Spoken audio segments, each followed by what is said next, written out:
MA Hindi उत्तरार्ध के समस्त विद्यार्थियों को मैं आज अपने YouTube व्याख्यान में आपके तृतीय प्रश्न पत्र में जो भाषा विज्ञान का है इसके अंतर्गत वाक्य विज्ञान के बारे में आपको बतलाने जा रहा हूँ।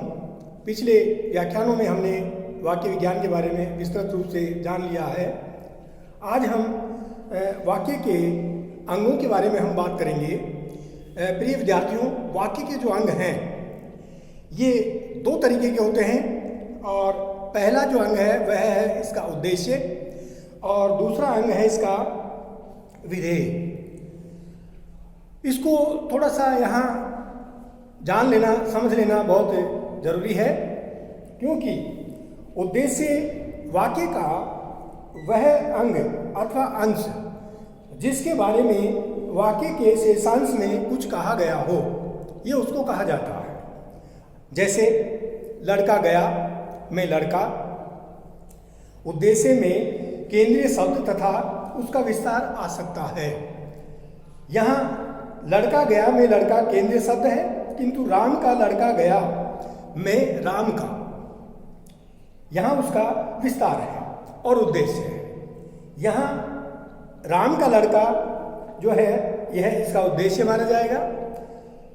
दूसरा जो इसका अंग है वह हम विधेय को मानते हैं और वाक्य का वह अंश है जो उद्देश्य के बारे में सूचना देता है, उसको हम विधेय कहते हैं।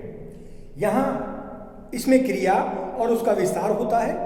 लड़का गया में गया, लड़का घर गया में घर गया तथा लड़का अभी घर गया है में अभी घर गया है, ये क्या है? इसका विधेय है। उद्देश्य विधेय का वर्गीकरण विश्व की काफ़ी भाषाओं पर लागू होता है। विश्व की जो अनेक भाषाएं हैं, इन समस्त भाषाओं पर ये बिल्कुल लागू होगा और सभी भाषाओं पर, लेकिन ये सभी भाषाओं पर लागू नहीं भी हो सकता। यहाँ इसी प्रकार अग्र व पश्व, अग्र का मतलब होता है आगे और पश्व का मतलब होता है पीछे, यहाँ इसके रूप में भी वाक्यों को विभक्त किया जा सकता है। मुख्यतः बोलचाल के वाक्य अपेक्षाकृत छोटे होते हैं, जबकि लेखन में प्रयुक्त वाक्य प्रायः बड़े होते हैं। संबंध द्योतन के लिए प्राय एक वाक्य का पश्व दूसरे का अग्र हो जाता है। मोहन मेहनत कर रहा है। मान लीजिए ये वाक्य हम उदाहरण के रूप में लेते हैं कि मोहन मेहनत कर रहा है, तो मेहनत करने से संभव है अच्छे अंक आ जाए। अच्छे अंक आने से नौकरी में सुविधा होगी।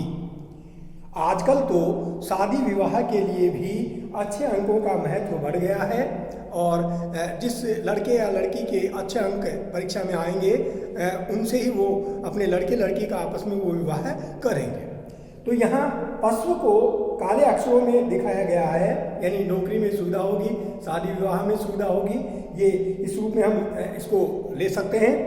अब प्राय ऐसे वाक्यों का प्रयोग बढ़ता जा रहा है जिसका इस रूप में विभाजन नहीं किया जा सकता। जैसे वाक्य रचना। वाक्य रचना यानी वाक्य की जो रचना है, वाक्य के अंग जो है वो उद्देश्य और विधेय होंगे। वाक्य रचना कि में ध्यान देने की प्रमुख जो बातें हैं, और ये प्रमुख बातें कितनी होती है? 4। इन 4 बातों पर हम यहाँ विस्तार से चर्चा करेंगे। और प्रमुखतः पद क्रम या शब्द क्रम। सबसे पहली जो बात है वह है पद क्रम या शब्द क्रम। इसमें विश्व में काफ़ी भाषाएं ऐसी है जिनके पद क्रम का वाक्य रचना में महत्वपूर्ण स्थान माना गया है और चीनी आदि स्थान प्रधान भाषाओं में तो ये बहुत ही महत्वपूर्ण है, किंतु अंग्रेजी, हिंदी आदि वियोगात्मक भाषाओं में भी इसके महत्व को अस्वीकार नहीं किया जा सकता है। इनमें एक सीमा तक वाक्य में शब्दों का स्थान निश्चित होता है, और जैसे हिंदी में प्राय कर्ता होगा, कर्म होगा और बाद में क्रिया होगी। वाक्य के अंत में क्रिया होगी, जैसे राम ने मोहन को मार डाला। इसके विपरीत अंग्रेजी में क्रिया बीच में आती है तथा कर्म बाद में आता है। अंग्रेजी का थोड़ा सा अलग नियम यहाँ होगा, जैसे राम किल्ड मोहन, इसी प्रकार विशेषण विशेष से क्रिया विशेषण क्रिया एक साथ आए कई विशेषण अथवा क्रिया विशेषण पदबंधों तथा उपवाक्यों का भी हर भाषा में एक क्रम जरूर होता है। वाक्य में पद क्रम की दृष्टि से भाषाएं भी दो प्रकार की है। एक तो वे हैं जिनमें वाक्य में शब्दों अर्थात पदों का स्थान निश्चित नहीं होता है और इन भाषाओं में शब्दों में विभक्ति लगी होती है, अतः एवं किसी भी शब्द को उठाकर कहीं भी रख दें, अर्थ में परिवर्तन नहीं होता है। ग्रीक, लैटिन, अरबी, फारसी, संस्कृत, ये ऐसी कई भाषाएं हैं जिनमें इस तरह का ये रूप हमें देखने को मिलता है और इनके साथ ही इनके एक ही वाक्य को शब्दों के स्थान में परिवर्तन करके कई प्रकार से कहा जा सकता है। जैसे कुछ उदाहरण मैं यहाँ आपको लोगों को देने जा रहा हूँ। अरबी में एक वाक्य होगा, जैसे हिंदी में हम उसको जब कहेंगे तो मान लीजिए जेद ने अमर को मारा, तो अरबी में इसको क्या कहेंगे, जरब जेदून अमरन।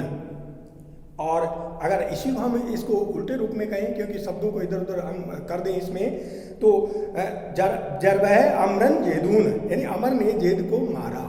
वहाँ तो पहले वाले में क्या था, जेद ने अमर को मारा, और दूसरे वाले में क्या हो गया कि अमर ने जेद को मारा। फारसी में इसको हम किस रूप में कहेंगे, जेद अमररा जद, जेद ने अमर को मारा। और इसका दूसरा रूप अमर ने जेद को मारा का हम क्या इसमें फारसी में इसको किस रूप में बोलेंगे, अमररा जेद जदह। संस्कृत में हम इसका रूप इस कुछ अलग ही तरीके से देखेंगे। जैसे संस्कृत में जेद है अमर है अहनत, जेद ने अमर को मारा, और अमर है जेद अहनत, अमर ने जेद को मारा। इस तरह से इन भाषाओं में भी इस प्रकार की छूट के बावजूद क्रम विषयक कुछ नियम अवश्य होते हैं, यानी कर्ता है, क्रिया है, कर्म है। तो इस तरह से इनका जो रूप है वह अलग अलग भाषाओं में अलग अलग तरीके से जरूर हमें यहाँ देखने को मिलेगा। दूसरी प्रकार की भाषाएं वे भाषाएं होती हैं जिनमें वाक्य में शब्द पद का क्रम निश्चित रहता है, और ऊपर के उदाहरणों में हम ये देख चुके हैं कि शब्दों के स्थान परिवर्तन के अर्थ में कोई फर्क नहीं आता है, किंतु निश्चित स्थान या स्थान प्रधान भाषाओं में वाक्य में शब्द का स्थान बदलने से अर्थ बदल जाता है। जैसे रोको मत जाने दो, इसका सर्वोत्तम उदाहरण चीनी भाषा है। और यो हिंदी, अंग्रेजी आदि आधुनिक भारतीय भाषाओं में भी यह प्रवृत्ति कुछ है। अंग्रेजी का एक उदाहरण हम यहाँ दे सकते हैं। अंग्रेजी में इसको किस तरह से बोलेंगे, जेद किल्ड अमर, जेद ने अमर को मारा है, और अमर किल्ड जेद, यानी अमर ने जेद को मारा है। यहाँ शब्द के स्थान परिवर्तन से वाक्य का अर्थ उलट गया है।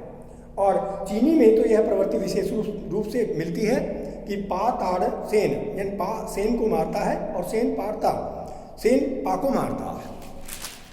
इस तरह से भाषा के अंतर्गत यहाँ चाहे संसार की कोई सी भाषा हो, उसका ये जो रूप है वाक्य रचना का, ये बिल्कुल अलग अलग रूप में वहाँ पर मिलता है। पदक्रम या शब्दक्रम यहाँ उसमें अलग अलग रूप में मिलते हैं। अंग्रेजी में सामान्यतः कर्ता क्रिया और तब कर्म आता है, पर प्रश्नवाचक वाक्य में क्रिया का कुछ अंश पहले ही आ जाता है। जैसे विशेषण संज्ञा के पहले आता है और क्रिया विशेषण के बाद में। हिंदी में कर्ता क्रिया और तब कर्म आता है। सामान्यतः विशेषण संज्ञा के पूर्व तथा क्रिया विशेषण क्रिया के पूर्व रखते हैं, जबकि चीनी में अंग्रेजी की भांति कर्ता के बाद क्रिया आती है और तब कर्म रखा जाता है। यद्यपि इसकी कुछ बोलियों में पहले भी आ जाता है। विशेषण और क्रिया विशेषण हिंदी की ही भांति प्रायः संज्ञा और क्रिया के पूर्व में आते हैं। यहाँ कुछ जो बोलियां हैं उनमें ये ऐसे उदाहरण देखने को मिल सकते हैं। प्रश्नवाचक शब्द जैसे क्या,